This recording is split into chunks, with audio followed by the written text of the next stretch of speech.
네, 안녕하십니까. 저녁 기도 시간입니다.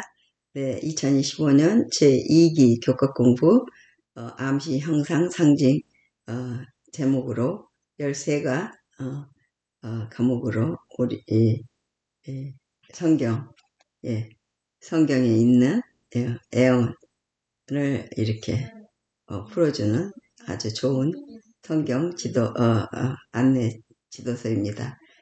특별히 성경 애언을 연구하는 그 방법을 13가로 잘 조목조목 했습니다.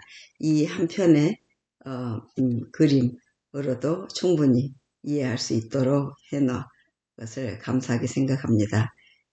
이 상징, 형상, 여자의 암시, 또 예수님, 이 어린 양이 되시는 그 어린 양의 표하고 각 나라, 바벨론 나라, 또 그 사자의 나라, 그리스, 헬라, 로마, 또 열 나라, 그 다음에 돌나라에 이렇게 임하시는, 지구에 임하시는 것이 모든 게 우리 예수 그리스도의 십자가를 그 퍼즐을 맞추는 것으로 보입니다. 시간과 공간을 하나님께서는 창조하시고 또 우리를 하나님의 형상으로 지으시고 하나님의 자녀 삼으시려고 하셨는데 불순종하고 죄를 짓는 바람에 죽을 수밖에 없는 그 죽음을 영원한 죽음에서 영원한 생명으로 옮기시려고 이렇게 이미 하나님께서는 청사진을 만드셨죠. 그런데 그게 다 이제 역사를 지나고 가니까 다 그 퍼즐이 하나하나 맞춰지고 있습니다. 그것이 모두 성경 속에서 이루어진다는 것을 우리가 이제 배우겠습니다. 네, 우리 하나님의 사랑으로 모든 것이 인간을 위해서 시간, 공간을 다 쓰셔가지고 이렇게 하신 우리 하나님의 사랑에 다시 한번 감사하고, 네, 13가 여기 부제목으로 나와 있는데 오늘 11가 이제 마치겠습니다.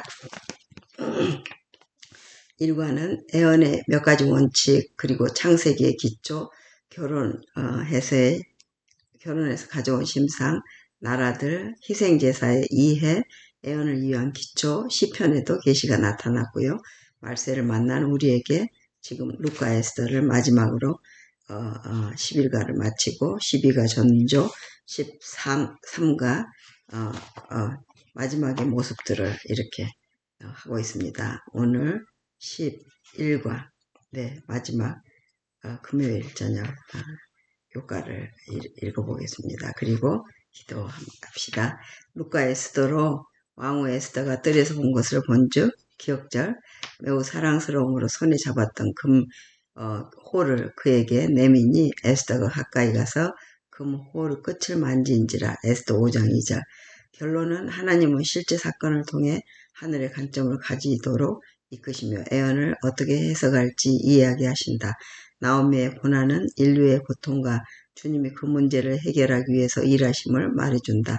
보아스는 그리스도의 표상이며 주님은 우리의 영적 빈곤에도 대가를 지불하여 권리를 회복시키시고 신보로 삼으신다.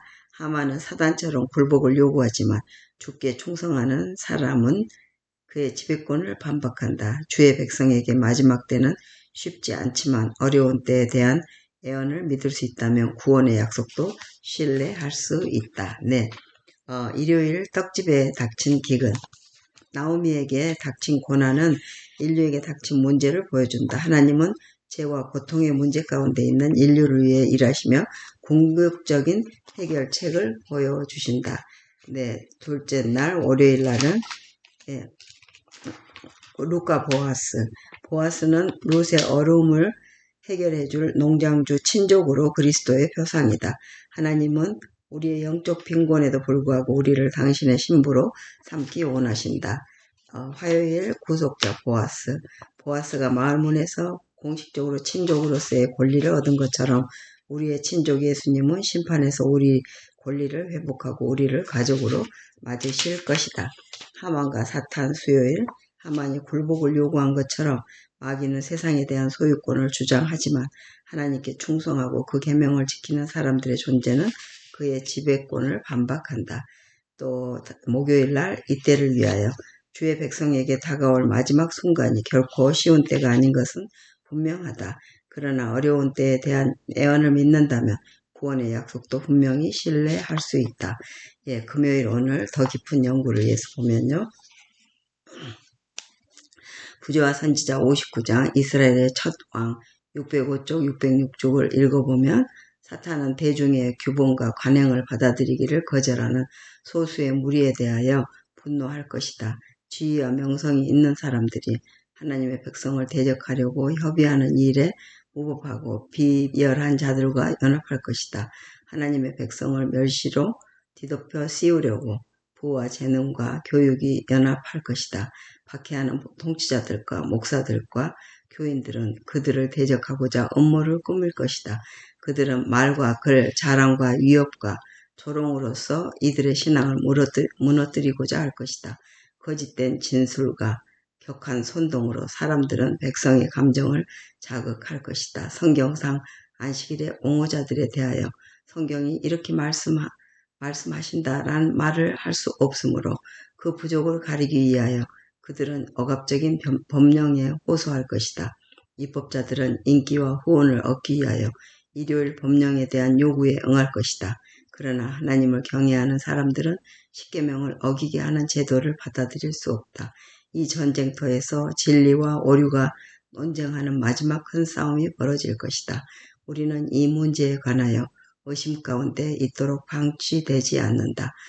에스더와 모르드게의 시대처럼 오늘날도 하나님께서 당신의 진리와 당신의 백성을 옹호할 것이다. 선지자 왕 605쪽입니다. 네, 이거는 어떻게 보면 애언이죠. 앞으로 될 일이죠. 이렇게 마지막 큰 싸움은 결국은 하나님의 법을 순종할 수 있다는 우리 예수님의 예수님이 바로 그것을 위해서 이 땅에 오셨고 하나님의 법은 지킬 수 있다. 하나님께 기도하고 성령의 도움으로. 네, 우리 스스로도 할 수 있지만 이 세상이 그렇게 하도록 그냥 놔두지 않겠다고 하지 않습니까? 거짓된 진술, 격한 선동으로 사람들은 백성의 감정을 자극해서 옛날 중세 때 마녀 사냥을 하듯이 지금 또한 지금 미국이나 한국 정부에서 대통령을 뽑는데 국민은 거의 60%를 이 사람은 원하지만 그것을 물리치기 위해서 선거를 부정으로 하는 그런 것을 우리는 현실에서 보고 있습니다. 그래서 앞으로 우리 하나님의 말씀에 하나님의 법을 어기는 사람들이 그것을 끝까지 자기들이 옳다고 하겠지요. 그거를 지금 하나님께서는 우리를 통해서 애언을 하고 계십니다. 하나님의 말씀, 성경 말씀을 보시는 분들은 그것을 금방 이해하실 수 있겠습니다. 자, 함께 토의하는 토의 5가지입니다. 하나님께서 당신의 백성이 고난의 시기를 지나도록 허락하시는 이유는 무엇이라고 생각하는가? 그것은 어떤 의미를 가지고 있는가? 두 번째, 신자는 그리스도께 충성하면서 겪을 수 있는 고난에 대비해 자신을 어떻게 준비할 수 있는가? 어려운 상황 속에서 당신은 어디에서 희망을 찾을 수 있는가? 세 번째, 우리는 왜 애언의 고난에 더 집중하고 그것으로 좋은 소식을 전하는 애언에 담겨진 더욱 큰 그림을 가리게 하는 경향이 있다고 생각하는가? 네 번째, 요한계시록을 읽은 뒤 무섭다라고 말하는 친구에게 당신은 어떤 방식을 사용하여 그것을 더 명확하고 이해하고 마음의 평화를 찾도록 도울 수 있겠는가? 5번째, 누군가 하나님이 나를 사랑하거나 받아주지 않으실 거라고 생각해. 너도 내가 어떤 상황인지를 안다면 왜 그런지 이해할 수 있을까라고 말한다면 당신은 어떻게 대답하겠는가? 루카 에스더의 이야기는 이 문제를 대답하는데 어떤 도움을 제공하는가? 네, 하나님은 우리를 사랑하십니다. 어떤 환경과 어떤 죄를 범했다 할지라도 우리 예수님께 나아갈 때 하나님께서는 우리를 다 예수의 그 피로 깨끗하게 해주신다고 하셨습니다. 하지만 일단 우리 예수님을 믿고 자동으로 예수님의 그 믿음을, 하나님께 향한 믿음을 우리가 발휘할 수 있기를, 교회 없는 마을을 위한 기도로 대총회 세계 선교부에서 보낸 기별입니다. 메시지입니다. 어린 제리는 아버지와 인도네시아 파푸아 섬의 교인들을 방문하기 위해 이 마을 저 마을 여행했습니다. 목사인 아버지는 재림교회가 없는 마을을 들릴 때면 하나님 언젠가 이 마을에 재림교회가 세워지도록 복을 내려주세요 라고 기도했습니다. 제리는 하나님께서 기도에 응답하시는 것을 보았습니다.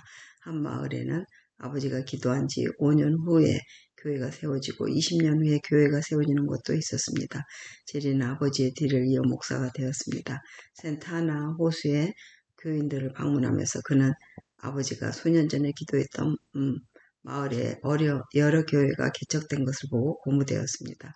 그가 작은 배를 타고 요보이라는 마을을 지나칠 때 아버지가 교회 없는 마을을 위해 기도하던 습관을 떠올리며 사공에게 속도를 늦춰달라고 부탁했습니다.